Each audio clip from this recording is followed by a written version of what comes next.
The Great Tribulation is described in the Scriptures as a period of suffering and distress unprecedented in human history. According to many biblical prophecies, this will be a time when God's wrath and judgment manifest on earth in devastating ways. Many biblical references, including a particular author, refer to this period as the Great and Terrible Day of the Lord. In the book of Revelation, one of the most symbolic and mysterious passages, 7 trumpets are mentioned. Each of these trumpets heralds a specific judgment of God. When the 6th trumpet is sounded, a startling command is given. The 6th angel is instructed, through a voice that emerges among the 4 horns of the golden altar, to release 4 angels who have been held at the banks of the River Euphrates. What follows is terrifying. These unleashed forces trigger a destruction far more intense than any previous event. While the creatures released after the sound of the 5th trumpet, described as locusts, are limited to tormenting humanity, the angels released with the 6th trumpet, along with their armies, cause large-scale death. In this context, we will specifically focus on those 4 angels held at the River Euphrates. But before diving into this fascinating topic, I want to remind you to subscribe to our channel and activate the notifications. This way you won't miss any content that we share in the future. Now, to understand the origin of these events, it is essential to review the history of the rebellion in heaven. According to the Scriptures, especially the prophet Isaiah, Lucifer, one of the most magnificent creatures created by God, developed a deep desire to be equal to his Creator. This corrupt desire led him to manipulate and persuade a vast number of angelic beings to join his rebellious cause. It's fascinating to note that not only common angels, but also high-ranking beings, such as cherubim, seraphim, and archangels, joined him. The culmination of this rebellion resulted in Lucifer being banished from heaven. And as mentioned in Revelation 12:4, along with him, a third of all the angels were also expelled. This proportion of fallen angels is metaphorically illustrated by saying that his tail swept down a third of the stars of heaven and cast them to the earth. The vast and complex world of demonic spirits is in reality the domain of the angels who were banished from heaven. These spirits, once having the grace and glory of heaven, have now become malevolent entities under the command of Satan. That angel, once known as Lucifer, full of splendor and beauty, has drastically changed, becoming the adversary of humanity and of God. His name, Satan, reflects his nature, the accuser and opponent. Today, this dark entity and his demonic minions exert considerable influence in the world. As the Apostle Paul pointed out in his Scriptures, human beings are not merely fighting against other human beings. The true battle is against evil spiritual forces operating in invisible realms. These demonic powers are organized hierarchically. According to the teachings, at the beginning are the principalities, followed by powers, governors, and hosts. Each of these groups has specific functions, but all share a common mission: to cause destruction and bring suffering to humanity. It is crucial that we understand the magnitude of this spiritual reality. Why? Because although Satan and his demons significantly influence our world, it is essential to remember that not all demons operate freely. There are certain spirits so powerful and dangerous that God, in His infinite wisdom, has confined them in eternal prisons to prevent even greater chaos on earth. The Epistle of Jude in the New Testament, in verse 6, tells us that those angels who rebelled against their heavenly nature are locked in darkness, awaiting the final judgment. Scholars and theologians who have delved into these texts suggest that the imprisoned demons are more powerful than those roaming freely on earth. In fact, only Satan with all his power surpasses these captive demons. Had God not decided to restrict them, the chaos and destruction in our world would be unimaginable. However, apocalyptic prophecies warn us of a time in the future when some of these extremely powerful fallen angels will be released. During the period of the Great Tribulation, it is said that 4 of these demons or fallen angels will be released, causing unprecedented havoc on earth. This event is described in the book of Revelation, chapter 9. A 6th angel receives the order to release these 4 angels restricted at the River Euphrates. An essential detail to note in these verses is that good angels are never described as bound. Therefore, when the release of the bound angels is mentioned, it refers to fallen angels, entities that are part of Satan's militia. These fallen angels differ from common demons in that they have a power only surpassed by Satan himself. God has decided to restrict them for a time, but eventually, they will be released to execute specific judgments on the earth. This interaction between the divine and the demonic shows us an interesting facet. Although evil forces act with relative freedom, they are always under the sovereign control of God. The River Euphrates, for example, is a place of profound significance in religious history.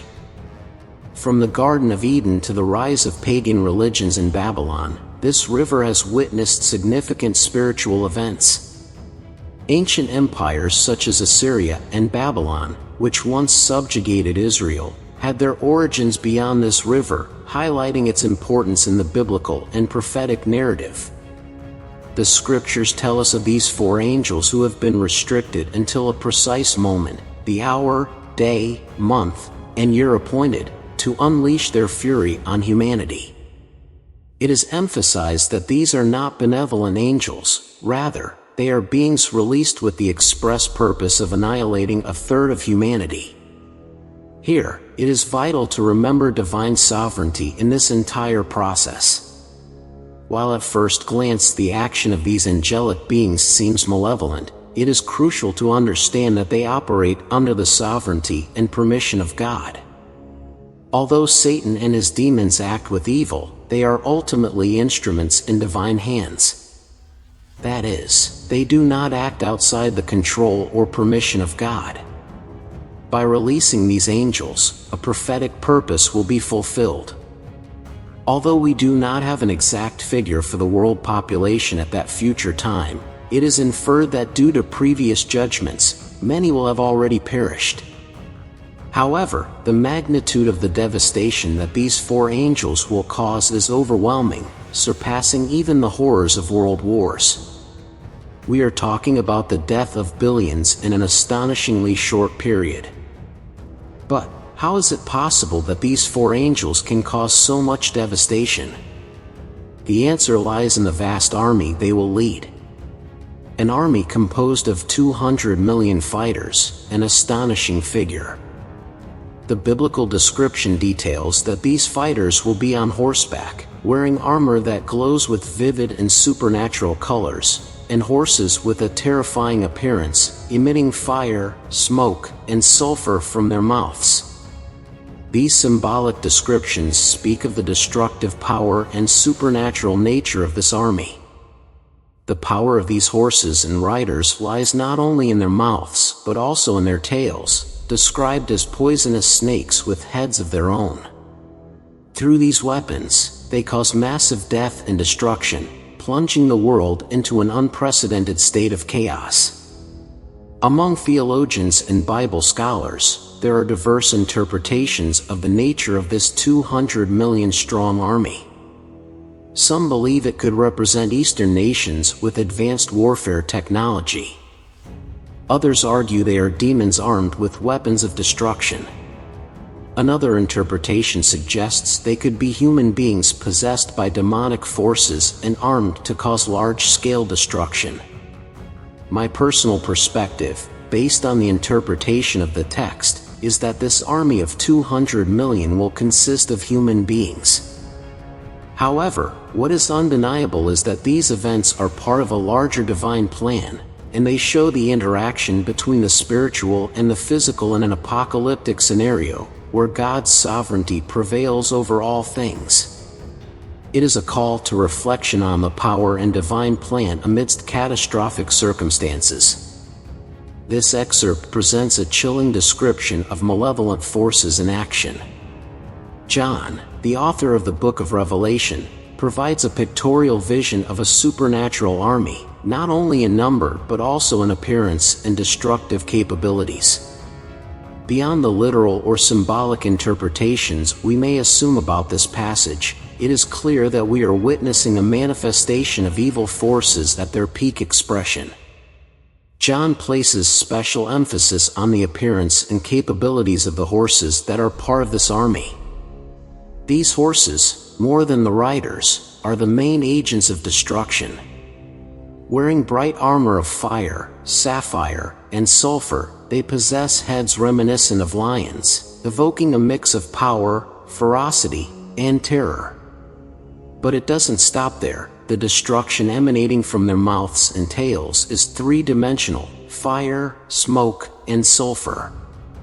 Each of these elements contributes to the cataclysm that results in the death of a third of humanity. The detail of the horses' tails is particularly disturbing. Resembling poisonous snakes, these tails are not just an extension of the horses but also have heads of their own, increasing their capacity for damage. While it's easy to get caught up in the vividness of this description, the real debate lies in the interpretation of these events. What was John witnessing?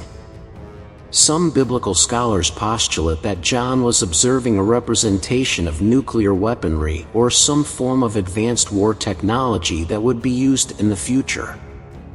This interpretation derives from the intensity of the damage and the cataclysmic nature of the destruction described. But beyond these interpretations, the underlying message is clear: humanity will face judgments and disasters of unimaginable magnitudes. This series of events will be so severe that, as Jesus mentioned, if those days were not shortened, no one could survive. To conclude, John provides a compassionate look at those who survive these judgments. Despite the horror and destruction, there is a subtext of hope and redemption. Humanity, though faced with its worst moment, has the opportunity to seek salvation and find divine grace. This is a reminder that even in the midst of the greatest disasters, there is always hope and a greater purpose at play. In the Book of Revelation, in its chapter 9 verse 20, we are told a shocking story. Although many men suffered and were decimated by devastating plagues, there were those who survived. However, instead of taking these catastrophes as a sign to change their ways and seek refuge in God, they did the exact opposite. They continued to worship figures made of various materials, such as gold, silver, bronze, stone, and wood, which in reality have no life or power.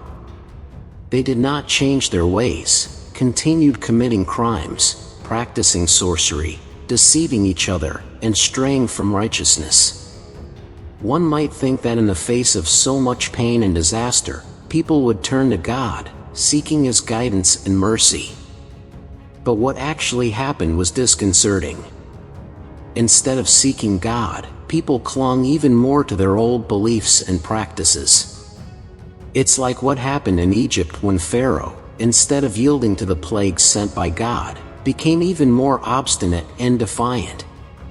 The scriptures tell us that in future judgments of God, nations will resist, and instead of recognizing their errors, they will insult God's name.